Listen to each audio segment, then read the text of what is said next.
Et nous sommes de retour au plateau pour la suite de cette émission. Nous abordons notre deuxième sujet, direction la République démocratique du Congo. Jour d'élection ce 20 décembre. Il faut le dire que 44 millions d'électeurs sont appelés aux urnes en République démocratique du Congo pour le compte de 4 scrutins présidentiels local, disons régional et législatif. Il faut dire les députés régionaux et nationaux, les élus communaux et puis le président de la République. Ils sont donc appelés aux urnes. Les élections ont donc démarré ce matin, ont eu lieu aujourd'hui, disons. Déjà à l'ouverture, quelques retards dans la capitale, retards constatés par plusieurs candidats. Il faut noter que pour ces élections, ils sont quelques 100 000 candidats de façon générale à participer à l'ensemble des élections. Finalement, 19 retenus pour la présidentielle parce qu'il y a eu certains désistements parmi les candidats à la présidentielle. Élections démarrées avec quelques retards, quelques irrégularités que dénoncent certains acteurs politiques du pays. Nous allons en parler, mais la RDC finalement va aux élections. C'était attendu. Le doute planait encore, même à quelques heures de l'ouverture des bureaux de vote, le doute planait encore quant à l'organisation de cette élection. Mais c'est chose faite aujourd'hui, Samir. Absolument, et c'est à mettre à l'actif non seulement de la volonté politique des acteurs politiques, mais également de cet engagement même des acteurs de la Commission électorale nationale indépendante. Vous avez bien suivi la sortie du président de cette institution-là, qui se plaignait qu'ils ont pris un retard, ils ont accusé un retard de 2 ans sur l'organisation de ce scrutin. Mais s'ils sont arrivés à respecter le délai du chronogramme qui a été établi avant, je pense qu'il faudrait les féliciter, même si mais dans la pratique, dans la mise en œuvre de toutes ces mesures-là, on se rend compte qu'il y a des défis à relever. Non seulement les observateurs conviennent là-dessus, que le grand défi demeure le défi logistique, celui de pouvoir, comment l'appelle-t-on, acheminer le matériel électoral sur toute l'étendue du territoire. Vous savez que la RDC se retrouve actuellement dans une période pluviale où le fait d'emprunter les voies devient de plus en plus difficile. Et n'eût été l'intervention d'un certain nombre de pays comme le Congo-Brazzaville qui a aussi apporté de l'aide à l'État congolais en mettant à leur disposition un certain nombre de matériels, notamment les hélicoptères pour permettre d'évacuer, d'acheminer un certain nombre de matériels. Il y a également l'armée égyptienne également qui a apporté un coup de main au Congo. Vous savez, c'est un budget colossal de plus d'$1 milliard pour organiser ces élections régionales. Donc, c'est vrai qu'on peut aussi regretter qu'un certain nombre de dysfonctionnements ont été constatés à l'ouverture. Il y a quelques mouvements d'humeur dans certaines localités. Il y a certains bureaux de vote qui vont ouvrir tardivement. Il y a certains éléments matériels en termes de bon déroulement du scrutin qui fait défaut également au niveau de certains bureaux de vote également. Et parmi tout cela, je pense que la CENI rassure véritablement que le retard qui a été accusé par rapport non seulement à l'ouverture donc des bureaux de vote va être rattrapé. Et je pense que c'est de bonne guerre. Pour une première fois, la diaspora congolaise va également faire, comment l'appelle-t-on, participer donc à ces élections-là, même si les autorités électorales annoncent que c'est véritablement une phase pilote. Je pense que dans l'ensemble, c'est de bonne guerre. Et il faut saluer tous les efforts qui ont été entrepris, non seulement par les autorités congolaises, mais également les partenaires techniques et financiers donc de la RDC. Je pense que ça mobilise à peu près 60 000 observateurs sur toute l'étendue du territoire, c'est-à-dire qu'un pays qui fait pratiquement 4 fois la France, le pays le plus peuplé de la, comment l'appelle-t-on, le pays le plus vaste de la partie francophone du continent, le deuxième pays le plus vaste donc du continent africain. Je pense qu'il faudrait saluer tout ce qui a été fait pour permettre à ce que ces élections-là tiennent finalement. Et cela va permettre de renforcer un peu la démocratie, l'alternance au niveau comment l'appelle-t-on, de ce pays-là, ou confirmer un peu Joseph Tshisekedi dans ses fonctions de président pour un second mandat. Également au niveau des élections provinciales, l'élection partielle donc des conseillers communaux, et tout cela, je pense que on va suivre cela de tout près. Ça ne fait que commencer.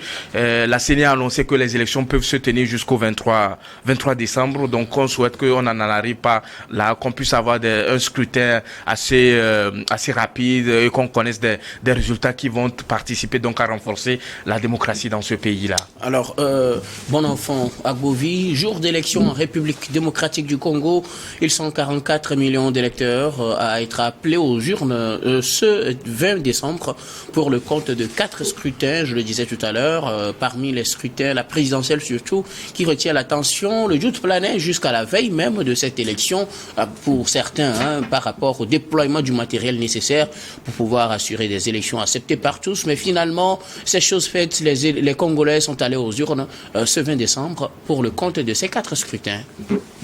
Oui, bien sûr, nous tenons à saluer quand même l'effectivité de la tenue de cette élection en République démocratique du Congo. Ce que je déplore, c'est que c'est comme une épidémie ou bien une pandémie en Afrique. Nous n'avons que dans chaque pays. Quand il y a cette affaire d'élection, nous constatons toujours les mêmes erreurs qui se produisent de temps en temps. Ça veut dire quoi? Je parle d'erreurs, le déploiement c'est que ce n'est pas que les matériels manquent, c'est le déploiement. À chaque fois, à chaque élection dans tous les pays africains, surtout subsahariens et autres, on dit retard de ceci, retard de... alors que ça ne se passe pas dans d'autres pays. Vous voyez? Donc, moi, lorsque ces erreurs-là se répètent, ça se répercute sur la fiabilité, la fiabilité du scrutin. Donc, tout compte fait, aujourd'hui, il y a élection en République démocratique du Congo, tout compte fait. Parce que, comme tu l'avais dit, il y avait de doutes. Les gens croyaient que ça ne pouvait pas se passer. Mais il faut comprendre quand même que ce n'est pas sur toute l'étendue du territoire congolais que ça se passe. Mais nous avons vu depuis les campagnes électorales des grands tenants de la politique congolaise. Nous avons vu qu'il y a quand même de l'engouement. Et nous suivons les actualités. Il est vrai que dans certaines localités, les bureaux de vote ont été ouverts très tôt, d'autres 8 heures, d'autres même à 10 heures si nous suivons les actualités. Mais tout compte fait, aux environs de 11h25 en allant, on a constaté quand même un engouement. Ça veut dire que le peuple congolais veut aller vraiment aux élections et légitimer ceux qui vont plébisciter lors de cette élection. Alors, il faut dire que ces élections, comme vous le disiez tout à l'heure, se déroulent dans un contexte sécuritaire particulier, comme on l'a vu de par les années passées en République démocratique du Congo. Cette année, c'est cette affaire du M23 marquée, il y a de cela quelques jours, par la déclaration de Corneille Nangaa, la réplique de Félix Tshisekedi aux autres voisins. Et finalement, les élections, Félix Tshisekedi l'avait dit depuis quelques jours ou quelques semaines, ces élections ne pourraient pas se tenir sur l'ensemble du territoire congolais à cause des violences. 3 territoires essentiellement sont privés de ces élections pour le moment. Il s'agit du Rutshuru, du Masisi et du Kwamouf, des régions en proie à des violences qui sont privées de ces élections très cruciales pour le pays. Eh bien, vous le savez, je crois que la RDC fait 2,3 millions de kilomètres carrés. Ouais. C'est pas un petit pays. Et la situation sécuritaire du pays a amené le président à sortir sagement en disant que le vote ne peut pas être fait sur toute l'étendue du territoire national. Et c'est ce qui a amené même la CENI à prévoir ces scrutins sur au moins 2 ou 3 jours, comme Samy l'a dit, ça dit du 20 au 23. Ça veut dire que je pense que au nord, là où planent vraiment les choses, je ne sais pas par quelle alchimie on passera pour organiser une élection là-bas. Tout compte fait. Et ceux qui sont au nord ne sont pas plus nombreux. À l'est, voilà. Oui. À l'est, ceux qui sont à l'est ne sont pas plus nombreux que ceux qui sont dans le reste du territoire. Donc, c'est un scrutin particulier que nous allons vivre en RDC. Mais vivement, moi je pense d'ailleurs, pas là où on ne doit pas faire des élections, mais moi je pense immédiatement à l'après-élection comment les choses vont se passer. Parce que vous savez que, quel que soit le cas, il y a des tensions entre les protagonistes. Je parle de Tshisekedi, l'autre, son opposant farouche là, celui qui Fayolou, qui jusqu'à présent brandit la chose que l'élection passée lui a été votée, seulement que il ne fait pas ça la belle frère togolais comme Agbeome, lui il a encore une autre façon de le faire. Donc vous voyez qu'il y a de petites tensions qui naissent entre les ténors, les ténors de la politique congolaise. Nous souhaitons à ce que jusqu'à présent, nous voyons quand même qu'il y a de l'engouement. Jusqu'à présent, on n'a pas annoncé qu'il y a en dehors du retard constaté dans le déploiement d'un matériel. Nous n'avons pas encore entendu qu'il y a par-ci, par-là des débraillements. Donc on leur souhaite du bien que ce scrutin se passe, ceux qui doivent voter. Et il n'y a pas... ils sont pas dans les zones de turbulence. Il faut que ça se passe dans la paix pour que la paix et la stabilité reviennent dans ce. Pour le problème de terrorisme, pour le problème de M23, etc. Bon, ces dispositions seront discutées après les élections.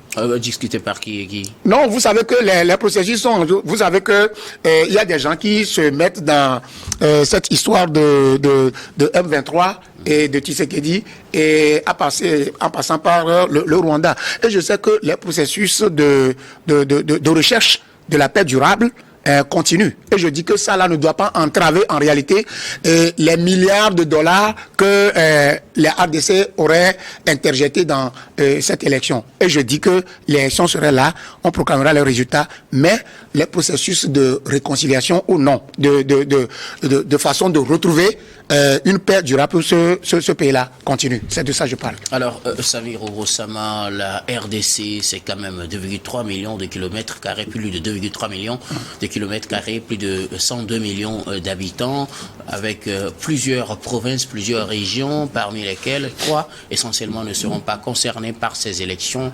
Rutshuru, Massissi et Kwamouf qui sont privés de ces élections à cause de la situation sécuritaire qui règne.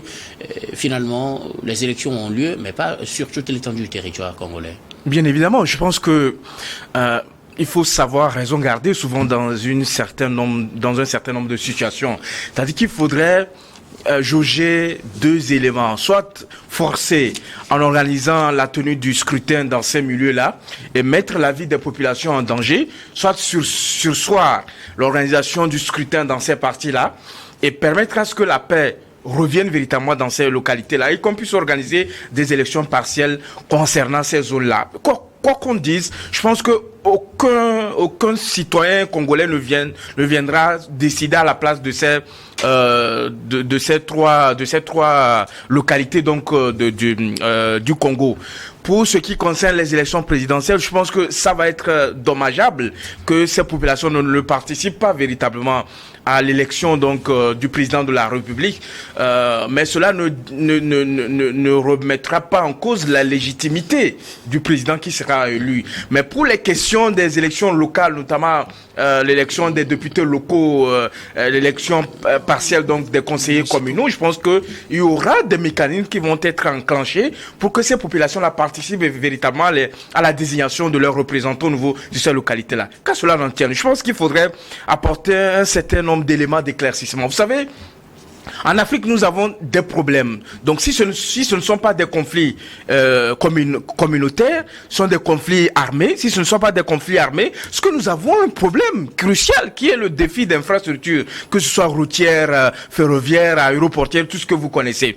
Et lorsque vous vous retrouvez dans certaines situations, comme ce que nous voyons par exemple en RDC, où pour aller d'une zone à une autre, c'est difficile d'emprunter la route parce que c'est un pays qui est jalonné par des cours d'eau et tout ce que vous connaissez.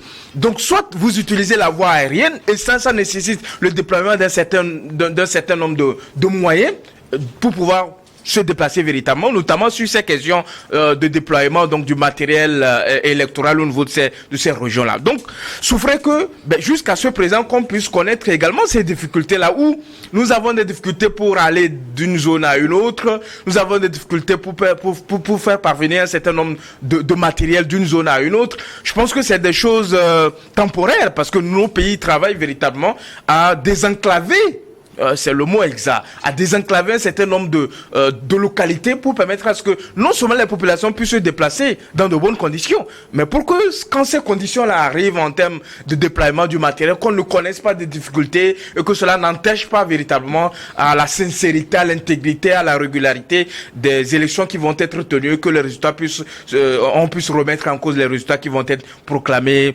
Donc moi je pense que on ne pouvait pas s'attendre mieux à ce que nous voyons en RDC. Je pense qu'il faudrait féliciter les autorités pour avoir tenu dans le temps, pour avoir déployé tous les moyens, vraiment rendre hommage à ces pays-là qui ont accepté, soutenu les efforts des autorités congolaises pour que ces élections-là puissent se tenir dans de bonnes conditions. Il faut le rappeler, avec le déploiement des forces de sécurité et de maintien de l'ordre, pour que les populations, vous avez vu une grande mobilisation. Comme on le dit, le vote c'est un droit et en même temps un devoir. Ouais. Vous voyez qu'en Afrique, nous sommes toujours mobilisés lorsqu'il s'agit de désigner donc ceux qui vont destiner à, comment l'appelle-t-on, à la gestion des affaires publiques. C'est important parce que si vous restez, vous dites que rien ne marche, vous n'allez pas aller exprimer votre voix, vous allez toujours demeurer dans cette comment l'appelle-t-on, dans cette situation-là. On en a vu par le passé. Dans beaucoup de pays, les gens ont appelé les gens à boycotter les élections. Moi, je suis heureux de voir aujourd'hui qu'en RDC, nous avons des populations éveillées, des populations qui veulent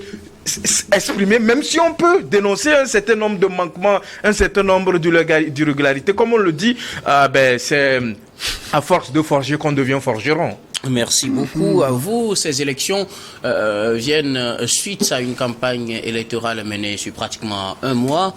Campagne électorale marquée aussi par moments par des violences, des pertes en vies humaines, dont 2 candidats aux élections législatives. Mon enfant. Oui, c'est ce que nous déplorons en Afrique. Tout à l'heure, M. Samir a voulu peindre un peu mon inquiétude selon laquelle nous répétons les mêmes erreurs dans les différents pays à chaque fois. Vous comprenez?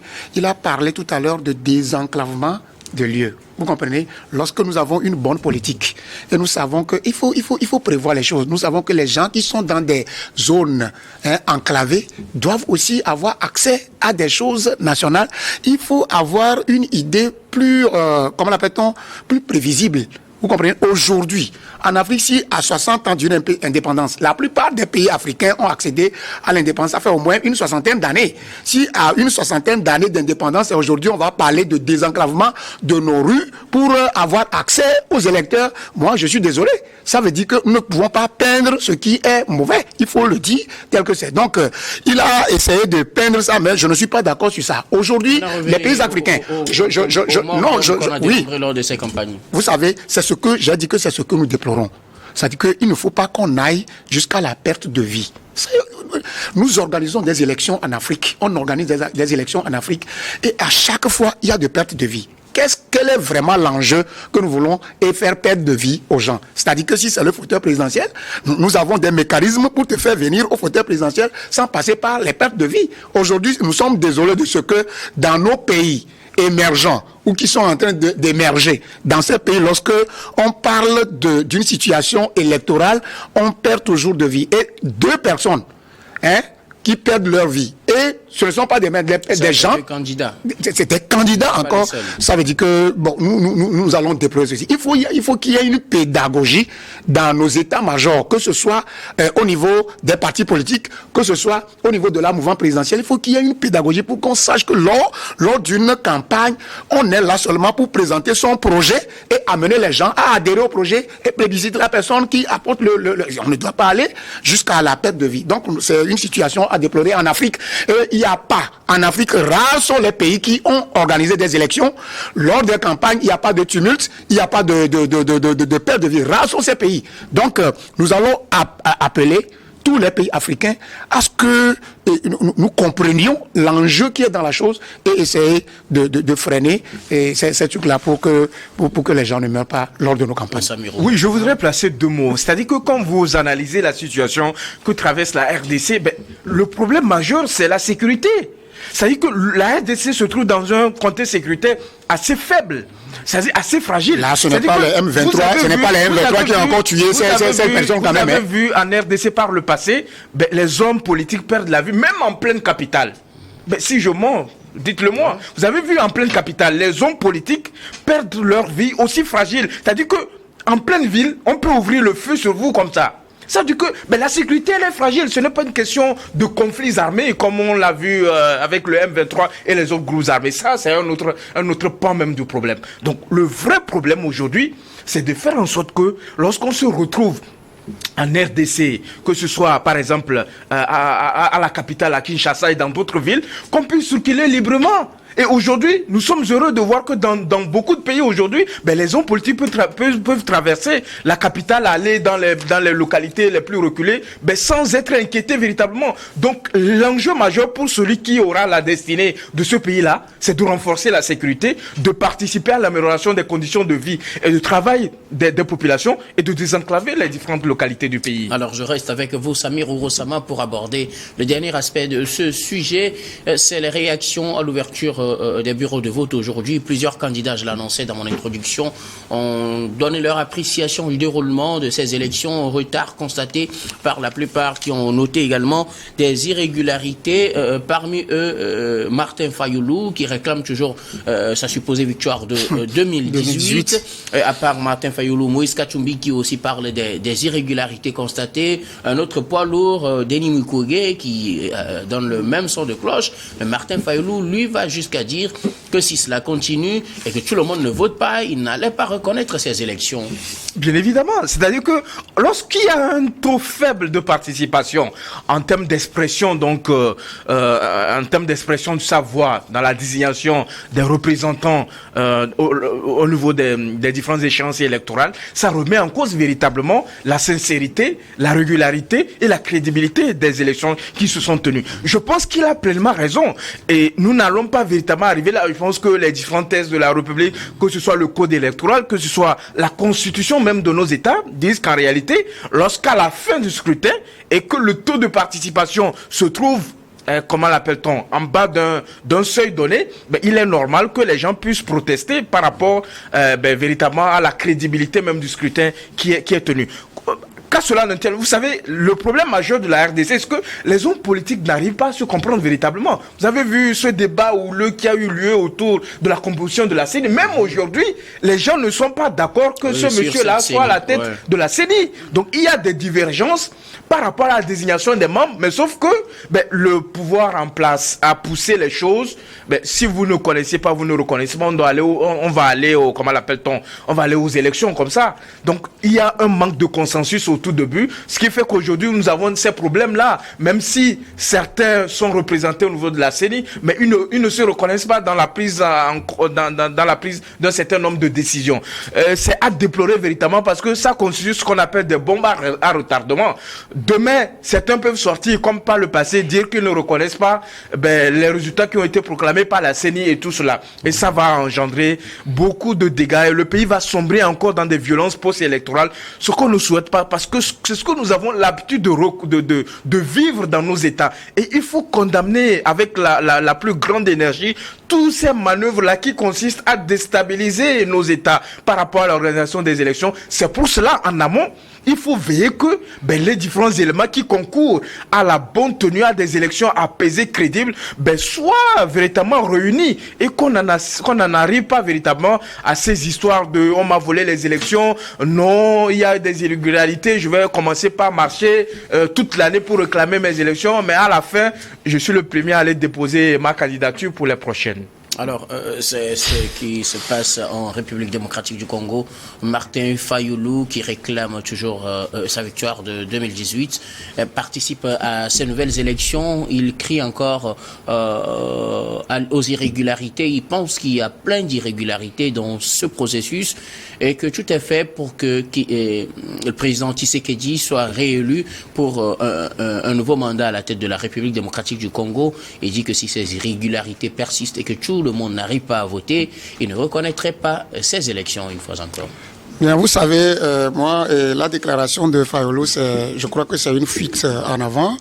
Et nous savons tout ça, c'est ce que je déplorais tout à l'heure, que dans nos pays africains, nous avons pratiquement, les pays diffèrent, mais nous avons pratiquement les mêmes problèmes lors de nos élections.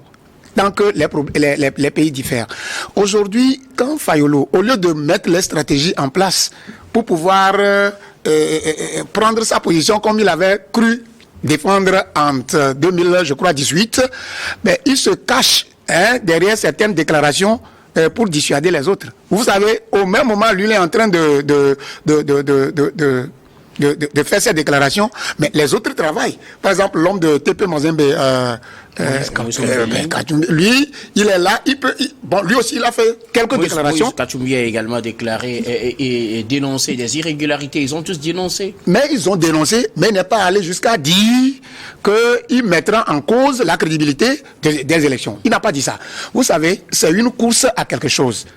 Fayolo, on sait que dans le passé, moi, selon mes analyses, même s'il avait gagné les élections de 2018, c'est pour amener la paix en RDC que cette victoire-là a été donnée à Tshisekedi. Ça, c'est comme ça. Maintenant, il n'a pas des éléments, il n'a pas... Non, oui. Je dis que selon mes analyses, et je dis qu'il n'a pas des instruments juridiques pour pouvoir, comment je vais dire, pour que cette victoire lui soit conférée. Donc ça, c'est du passé.